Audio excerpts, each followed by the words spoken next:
राष्ट्रीय नाट्य समारोह जो राष्ट्रीय नाट्य विद्यालय के द्वारा किया जाता है, इसके लिए आप सभी को हम इस अपने प्रांगण में आमंत्रित किए हैं। आज आपके सामने रूबरू होंगे हमारे निदेशक श्री चित्ररंजन त्रिपाठी सर और हमारे कुल सचिव श्री प्रदीप कुमार मोहंती जी।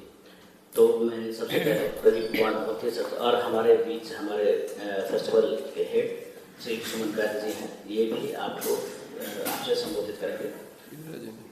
तो मैं निवेदन करूंगा कि अपने कुल सचिव महोदय साहब से कि वो इस संदर्भ में आपको संबोधित करें। हाँ, सभी को बहुत बहुत नमस्कार। और आप लोगों को सबको पता होगा, राष्ट्रीय नाट्य विद्यालय पूर्वोत्तर राष्ट्रीय नाट्य समारोह और राष्ट्रीय पूर्वोत्तर नाट्य समारोह, मतलब हम पूर्वोत्तर की जो नाटकें हैं, जो अच्छे अच्छे नाटक हैं, वो हम चुन के सारे देश में लेके आते हैं और ऐसे ही सारे देश में जो नाटक हैं उनको भी पूर्वोत्तर में लेके जाते हैं। तो अभी जो समारोह 5 नाटक का हम लोग कर रहे हैं 27 तारीख से 30 तारीख तक, ये नॉर्थ ईस्ट से जो अच्छे अच्छे नाटक हैं, आसामीज़, नागालैंड की, त्रिपुरा की, मणिपुर की, वो नाटक लेके हमने 3 ऑडिटोरियम में, नेशनल स्कूल ऑफ ड्रामा और CCRT और भारतीय कॉलेज यूनिवर्सिटी ऑफ दिल्ली, तीनों ऑडिटोरियम में कर रहे हैं। और ये बेसिकली एक मौका है, ये पूर्वोत्तर की जो अच्छे रंग कर्म हो रहे हैं, क्योंकि पूर्वोत्तर तो सभी को जाना संभव नहीं होता है, लेकिन पूर्वोत्तर की जो अच्छे रंग कर्म हैं वो दिल्ली के लेके आ रहे हैं और दिल्ली में दर्शक को देखने के लिए मौका मिलता है पूर्वोत्तर की समाज को, पूर्वोत्तर की रंग कर्म को। और ये राष्ट्रीय नाट्य विद्यालय ये हमेशा करते आ रहा है, तो इस बार भी हम लोग कर रहे हैं। तो इसमें जितने भी प्रेस वाले आए हैं, आपको सभी को ये अनुरोध है जो ये जो समारोह को ज़्यादा से ज़्यादा पब्लिसिटी दें, जैसे कि ज़्यादा से ज़्यादा दर्शक ये तीनों ऑडिटोरियम में आके देखें। कारण पूर्वोत्तर ऐसा है, हम लोग सोचते हैं थोड़ा सा दूर है, थोड़ा अलग सी जगह है, लेकिन जब उसको लेके हम दिल्ली में लेके आ रहे हैं तो लोग अगर देखें तो उनके समाज के बारे में, उनके नाट्य के बारे में, उनके रंगकरों के बारे में ज़्यादा से ज़्यादा हम जानकारी मिलेगा। तो इतना कह के मैं अपना वाणी को विराम देता हूँ। हमारे निदेशक चित्ररंजन जी इसके बारे में विस्तार में बताएंगे। Thank you. सबको नमस्कार। जैसे कि मोहंती जी ने कहा, ये फेस्टिवल अक्सर हर साल NSD करता आया है। इस बार हम लोग सोच रहे थे कि ज़्यादा से ज़्यादा नाटक हर एक प्रांत से हो पाए। अरुणाचल से कोई नाटक कर नहीं पाए क्योंकि जो भी निर्देशक हैं उनको ये टाइमलाइन में वो आ नहीं पाए। तो अरुणाचल को छोड़ के बाकी सब जगह से नाटक रिप्रेजेंट हुआ है और आशा है कि आप लोगों के माध्यम से ज़्यादा लोगों तक ये खबर पहुंचेगी और ज़्यादा से ज़्यादा लोग आएंगे, देखेंगे, सराहेंगे। आर्टिस्ट लोग जो वहाँ से आ रहे हैं उनका मनोबल बढ़ाएंगे। धन्यवाद।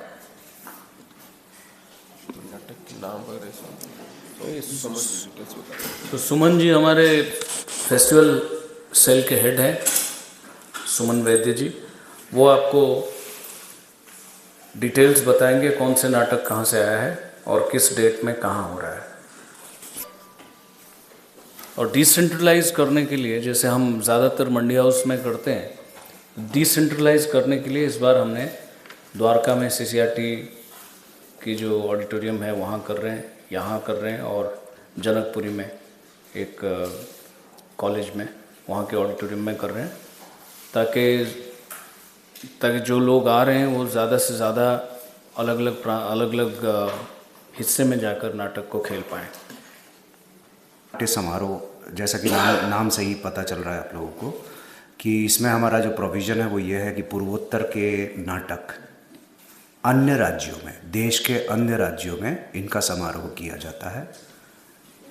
और इस बार जैसा कि हमारे निर्देशक महोदय ने और रजिस्ट्रार महोदय ने बताया कि दिल्ली हम लोगों ने चुना है। दिल्ली में ये 5 जो टीमें हैं वो 2-2 शो करेंगी और अलग जगह पे करेंगी। 10 मंचन होने हैं 5 नाटकों के। उसमें जो नाटक हैं वो लिस्ट तो आपके पास है, फिर भी मैं एक बार बता देता हूँ। सकमन्नबा, ये ओएसिस निर्देशक हैं और ये मणिपुर की टीम है। ऊंचाई नाटक है, बहारुल इस्लाम इसके डायरेक्टर हैं। सीगल थिएटर आसाम से है। सरल वार्ता बंगाली नाटक है। पार्थ प्रतिम आचार्य इसके निर्देशक हैं। ये त्रिपुरा से है। इसके अलावा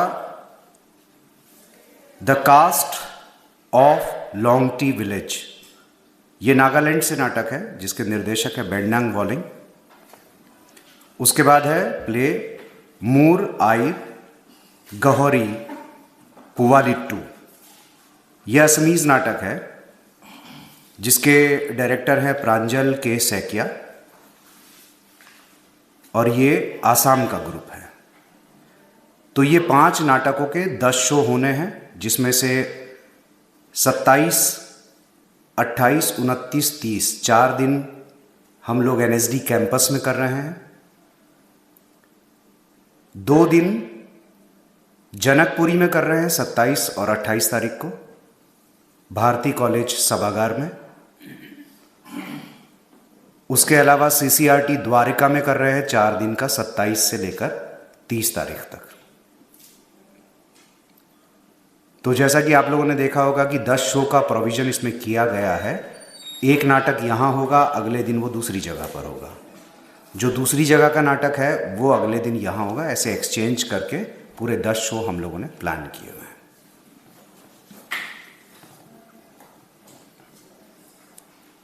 कुछ और जानकारी हम लोगों को दे दीजिए। एक तो ये बताइए कि कब से आपने शुरू किया था ये पूर्वोत्तर वाला शुरू, किस साल से हुआ था? ये 2015 से शुरू हुआ था जी।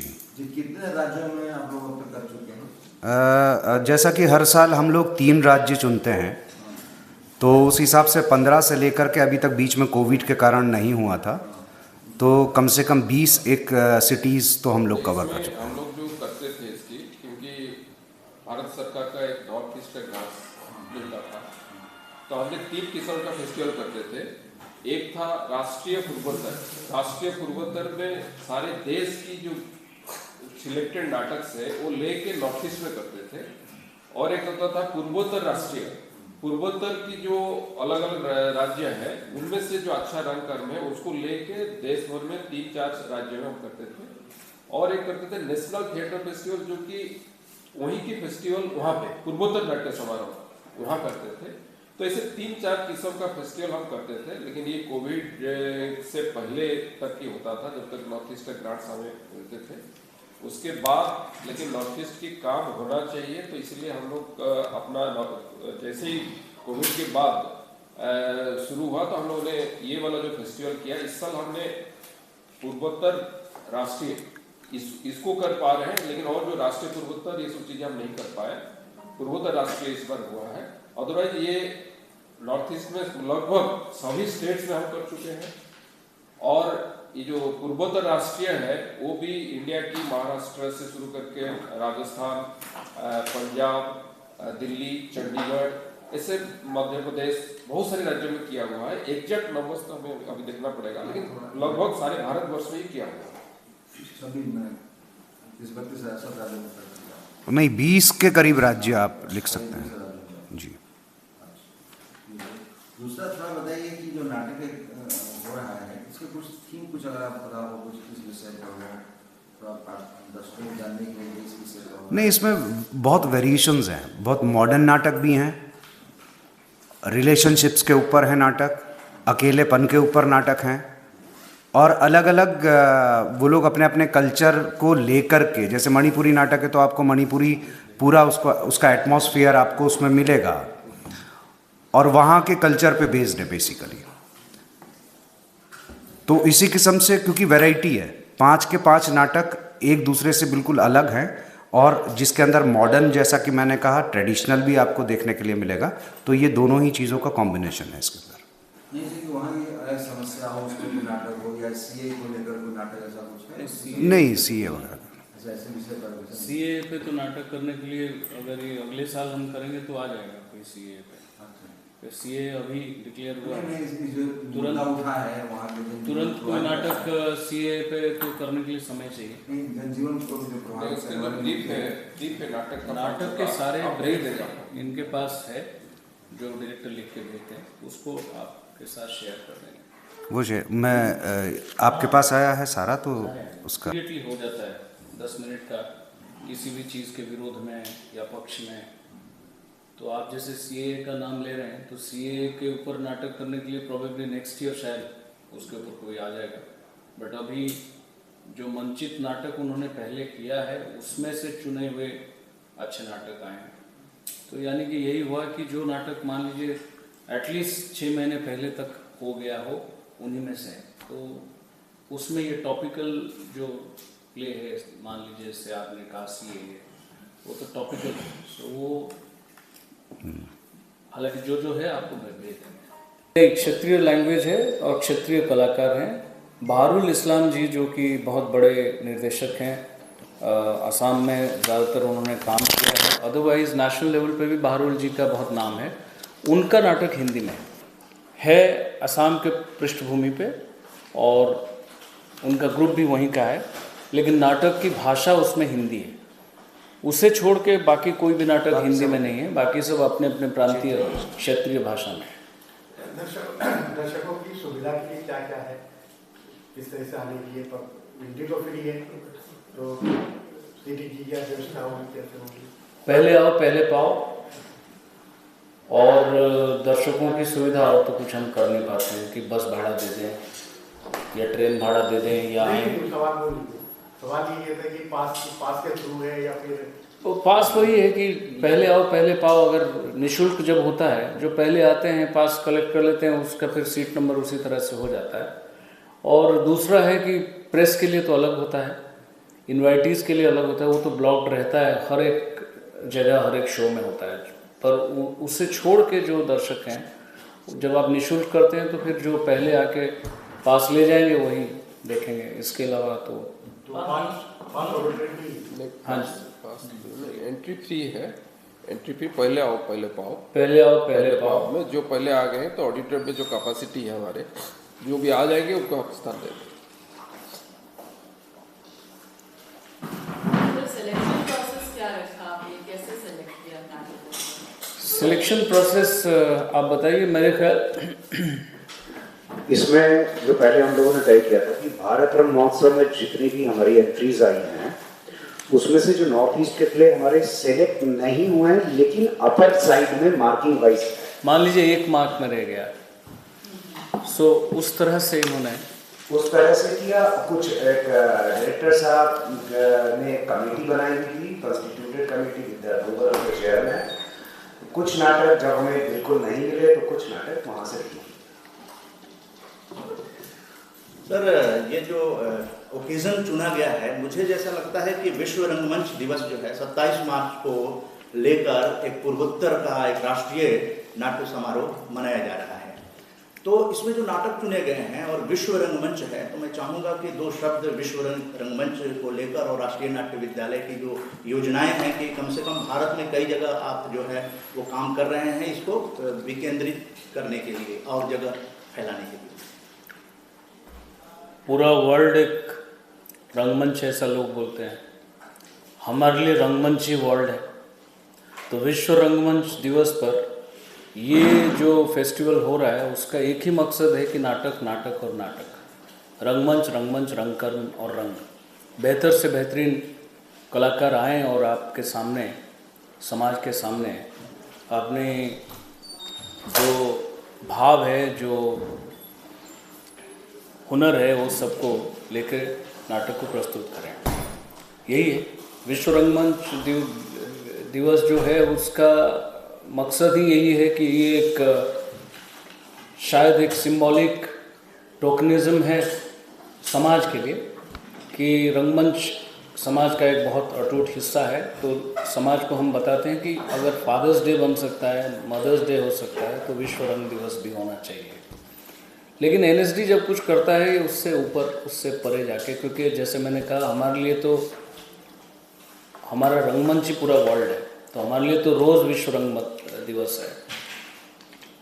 तो उसी कड़ी में ये है।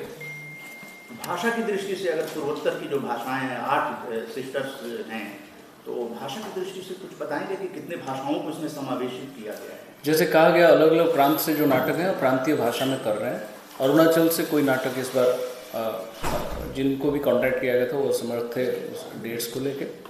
तो अरुणाचल से जो नाटक आते हैं ज़्यादातर तो हिंदी होते हैं, अदरवाइज आसाम से असमीज़ हैं, मणिपुर से मणिपुरी हैं, नागालैंड से नागामीज़। हाँ, तो इस तो इंटरनेशनल लैंग्वेज भी लिया गया क्योंकि पूर्वोत्तर में तो जैसे नागालैंड आपने बताया भाषा में इंटरनेशनल क्या अंग्रेजी भाषा में भी। अंग्रेज़ी भाषा में तो कोई नाटक नहीं है इसमें।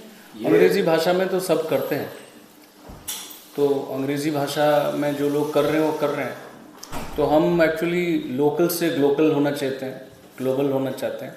तो हमारा तो ये है कि एपिसेंटर क्या है, एपिसेंटर रंगमंच का हिंदुस्तान है, तो हम इसलिए अपनी अपनी भाषा में कर रहे हैं। अंतिम सवाल ये है कि इंडिया, दिल्ली तो मिनी इंडिया है, लेकिन क्योंकि पूर्वोत्तर भारत है तो पूर्वोत्तर के लोग जो अपने स्टेट में नहीं देख पाते हैं, ये आपका एक सफलतम प्रयास होता है, तो उनको बुलाने की कोई ऐसी योजना है जिससे कि पूर्वोत्तर के भाई बहन इस नाट्योत्सव में आ सकें, भाग ले सकें? बुलाने मतलब आप बुलाने का कोई पर्टिकुलर मतलब बुलाएं हम उनको उनके स्टेट से 300-500 लोगों को, ऐसा कुछ है नहीं? दिल्ली में रहने वाले लोगों, दिल्ली में तो हम ऐड कर रहे हैं, सब कुछ कर रहे हैं। उसके बाद जिसको भी अपनी भाषा में नाटक देखने का मन करेगा उसका स्वागत है, उन सबका स्वागत है, इसलिए निःशुल्क भी रखा गया है।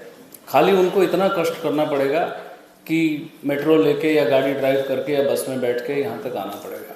इतना कष्ट और कृपा वो करें तो उनके सामने उनकी भाषा और उनकी संस्कृति का नाटक, हालांकि हम सबकी संस्कृति है, भारतीय संस्कृति है, लेकिन अगर उसकी अणु तक जाएं तो उनकी वो जिस भाषा से अपने आप को आइडेंटिफाई करते हैं वो देख पाएंगे। कृपा उनको करनी पड़ेगी, हम उनके कृपा पे निर्भर करके बैठे हैं। धन्यवाद। इधर से हमारा एक जिज्ञासा है जी, रंग और रंगमंच और रंग करने के जीवन के जो अंदर के रंग होते हैं मंच के बाहर, उसमें रंग भरने के लिए ये आपका मंच क्या कर रहा है, कुछ करने को मिले हैं? इतना सब कुछ कर रहा है, आप देख रहे हैं, तो इसमें और क्या बाकी रह गया आप पूछिए, मैं वो बताऊंगा। सवाल जो आपने किया वो सवाल मैं मुझे ये समझाइए कि क्या बाकी रह गया रंग भरने में, तो वो उस दिशा में हम काम करेंगे।